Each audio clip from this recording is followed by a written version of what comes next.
Christ. Hi, I'm Gassor, a second degree black belt in ITF Taekwondo, and I'm going to show you how to do or how to improve your side kick.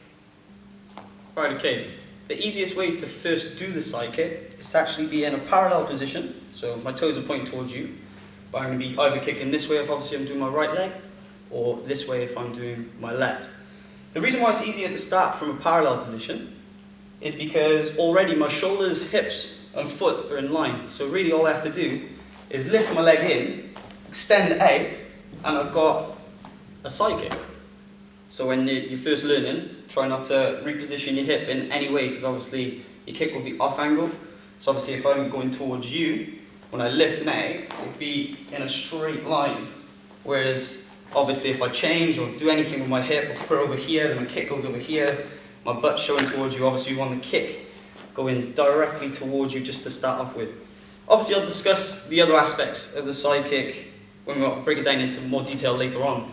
But first of all, I just want you to be able to obviously kick in a straight line, because obviously the kick does travel straight forward to wherever you're kicking. So that's the main thing you need to understand first before we break it down, blade of the foot and things like that. So what we need to do is transfer your weight onto your back leg, lift our leg up into the chain position. Obviously if you're a novice, I'd say just to kick low, just to start, and nice and slow, so you understand the mechanism of the kick. And then obviously when you get used to it, you'll be able to obviously lift it that little bit higher. But obviously that'll come with time and understanding of the kick in general. A common mistake people have when they first learn the kick is they're too eager, so they just expect to shoot right and bang, whoa, I've got a side kick.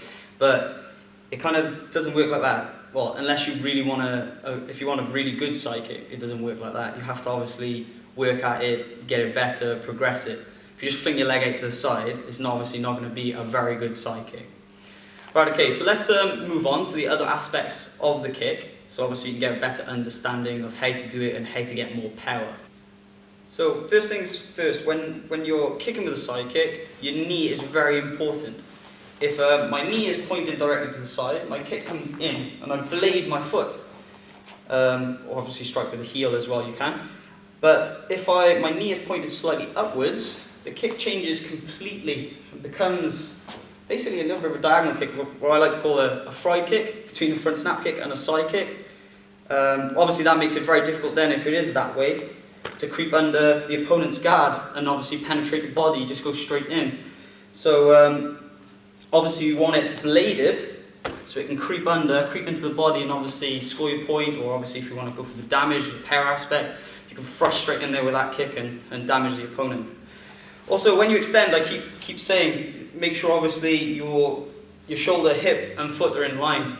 It's very, very important, so obviously you've got more power in your technique. So when it extends, obviously then you've got your blade hitting first. If you hit with the flat of your foot, then obviously it becomes more of a push, so obviously it's not going to damage. It's good for obviously moving people away, because that's what you want, but obviously it's not really a side kick, and it's a side pushing kick. Right, okay, the other important thing is when you obviously lock out the kick, your other foot should turn. The reason it should turn is because obviously it helps thrust the hip into the kick. So obviously it gives you even more power. So obviously if I just kick like this, yeah, I haven't got, there's still power in there, but it's obviously not as much power as I could have. When I thrust the hip in, it gives me that little bit more thrust and oomph to go into my kick. So therefore it just makes the kick that little bit stronger. So just bear in mind, obviously, turning the foot, the base on the base leg is very important. It should almost turn 180 degrees. So it's a big difference. A lot of people keep it here and they cut their power down. That's why a lot of people have weak side kicks, so they don't understand their base leg as well, which is very important. So make sure, obviously, you remember that. Also, when you lock the leg out and you extend it fully, it's important not to lean back. If you lean back and connect, then all the pressure is going to go straight back into you and you're going to fall. So make sure you try and keep your body up at first, so you can obviously get your body weight behind the kick. That'll obviously give you more power as well, and then you can obviously advance if you needed to. As you start to get a bit more senior, you realise you can control your lean too, and sometimes it's actually good to lean. Yeah, I obviously, when I'm kicking on the spot, I'm demonstrating, I try and keep my body up as much as possible, just to show people obviously you can keep it up. Obviously, flexibility aspect as well then gets you a little bit more flexible. But when you're more senior, you start to lean to actually cover yourself from counter-attacks that's coming in. So obviously if I was leaning like this, kicking, yeah, I've obviously still controlled, there's still be power in there, I'm still advancing my body forward. If a roundhouse came in or something, then it's going to be very difficult to hit me, whereas if I'm obviously upright, it's got more targets to hit me with. So obviously I kind of come down to obviously stop any kick from coming in. Also spin nut kicks. Spin nut kicks, obviously when you're more senior, you get them coming in quite a lot in competitions, and they're the ones that catch people. So when you side kick normally, yeah, you'll kick like this, so obviously you can get out of the way of that spin hook kick if it's coming in. So very important that you realise you can obviously lean when you're used to the kick as well, but try not to at the beginning so you get a better understanding. Right, target areas. Obviously if we're not in sparring, we can kick below the belt. So I'd say just above the knee joint. Obviously we can snap the leg. Yeah, make them hyperextend their leg, and it'll snap or break. So obviously, if you're in a club or something, you wouldn't be kicking midsection or high section. So it's very, very deceiving as well. So if you ever got squared up in a club, it would be quite easy to kick someone in the leg. Yeah, obviously all the concentration is on your face or your upper body because they think you're going to throw some punches. But obviously, you take the leg out, bang, you go straight in. Obviously, the fight is over, finished. Get the elbow in or something like that afterwards, and you're sorted. So it's nice to just destroy the balance. Obviously, if you're kicking the leg as well, you don't necessarily have to break it. If we're obviously aiming for midsection, we're going to go, obviously, if the body's square, we go straight into the gut, straight into the stomach, and drop them, wind them. If they're side on, straight into the ribs. Obviously, I broke a couple of ribs in my time doing the side kick on people. Yeah, they're very disruptive kick. Even if you go in semi-sparring or anything like that, you can connect in and easily break a rib. Obviously, if we're going a little bit higher, I recommend really not going too high with the side kick, because it's mainly designed for midsection. But if we do go high section, obviously, if you want to really damage someone, you can kick to the throat. That's what it used to be designed for. So obviously, straight in for the kill, finish them off. If not, obviously, if you don't want to kill anyone, you go to the chin or into the philtrum is a nice one too. But not many people side kick to the face. Normally you use the side kick in here, bang, you double up to a hook kick or go into a turning kick or something like that. Oh, that's another point. When you do your kick, it's important to fall back into your chamber so you can kick again. Obviously if I kick and drop forward too, I can also obviously get hit as I move in. But obviously if I keep it up, I've missed, bang, I just go straight into something else. Yeah, you side kick, hook kick, turning kick, then you can do them from that chamber. They're all very nice kicks to work through, so you can think of loads of combinations as well to run through if you're thinking about the sparring aspect. That would be mainly for light or semi-contact. Obviously, you're not really going to keep your leg up if you're going full contact because the power won't be there, and obviously you get your base destroying away and you're gone.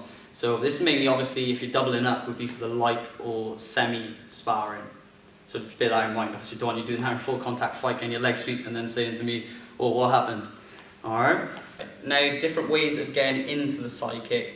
Obviously, not everyone spars side on. A lot of the seniors will, because they rely on their side kick, hook kicks and turning kicks. But obviously, if you're going full, it's suicide, obviously, go inside on. So basically, if you're doing a side kick from a front stance, all you'd have to do, obviously, you've got your front stance here. You just put your foot across. Then you would obviously glide or skip in to do the side kick. If you're going to obviously do rear, all you have to do is turn your front foot, get the alignment back. So it's basically, if you think about it, obviously if you lift that leg up, you've got this alignment. Yeah, if you do the rear, we turn, we go straight to the exact alignment. So if I put my foot down, yeah, it doesn't change. Yeah, obviously it's still the same kick. So bear that in mind, get your leg around, create the alignment, bang, straight out, and then you've obviously got your side kick from the rear. I'd say more, right, if you want it for defensive purposes, yeah, someone coming in, you're waiting, you're a counter sparrer, obviously you'd be in here. Yeah, when someone comes in then you lift, bang, straight off the spot and kick. You wouldn't really move anywhere, it'd just be straight up, or if it is, it'd be a little skip back, so you'd be straight in. But if you obviously skip with it, it becomes more of an aggressive kick. So obviously, you're the aggressor in the spar and then you're going forward. So obviously, to create the ground, to get to the person, to hit them. So they're the different really ways of doing them. Obviously, skip side kick is very powerful because you've got your body weight advancing forward, going straight into that kick, gets it very, very strong. Right, last pointer for the side kick. Obviously, if you've seen I've demonstrated all my right leg so far, obviously it's my better leg, it's the one I favour. But if you want to be good both sides, then obviously you have to practice the other side. To practice the other side, you treat it exactly the same way. Yeah, people always think you have to change it or miraculously do something different with the left side. You don't. It's exactly the same. If we're doing side kick off the lead leg, we're doing the left leg now. Obviously we keep the alignment again. We lift, we kick, we thrust in, we come down. Yeah, exactly the same. So obviously if you want to be better with both your legs, you have to practice both your legs. A lot of people neglect their one side. So a pointer for that is obviously to practice the other side, so make sure you do that. Also, in doing so, practicing your left leg, your right leg gets more flexible as well because you're practicing your base leg. So by doing your wrong side, you're improving the other side kick as well. So that's my tutorial for the side kick. Hope you benefited from the tutorial. Please comment if you'd like me to make any other different tutorials, and subscribe